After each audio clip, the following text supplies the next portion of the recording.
we see you as a heart leader because you bring so much, as I was saying, you breathe love, you exude, you embody love into what you do through action. So like when you hear the term heart leader, like what does that kind of invoke in you?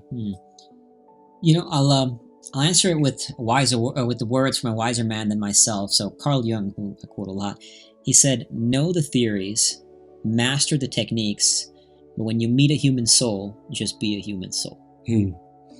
And I think that, to me, beautifully summarizes what a heart leader is, because if you put those two words, right, a leader, I think if you're a leader in any context, whether it's leading Marines in a combat environment, a leader in the world, whatever the context, it's your responsibility to lead your troops, literally or figuratively.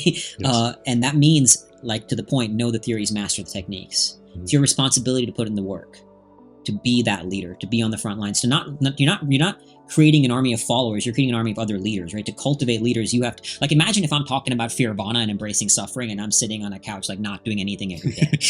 Not exactly going to fit with my brand messaging, right? So you have to lead from the front, and believe me, I've experienced leaders who don't. They'll tell you to go do things, but they won't go do it, So leading from the front, embodying that, and then the heart part is that, like, you're leading with human soul, with the love for humanity, a love for yourself, of course, but that deeper depth and of coming from a place of empathy for who you are. Like we were talking earlier about, sometimes you have to lead, like even leading Marines, sometimes you got to be hard on them, other times you got to hear them out because they're going through some hard times.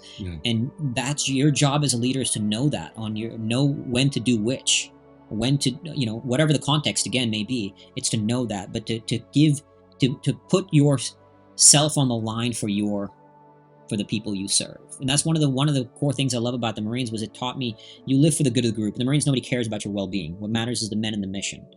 They are more important than you. The group is more important than you. And there's something profoundly beautiful about living in that institution, And so that, to me, as a heart leader, is mastery, pursuing mastery of whatever the craft is, and coming from that place of the human soul, coming from love of the human soul. And another Carl Jung quote to kind of put a ribbon on this, he said, if anyone wants to know anything about the human psyche, it would be best to abandon scholar's gown, put down his textbooks, and wander with human heart through the world.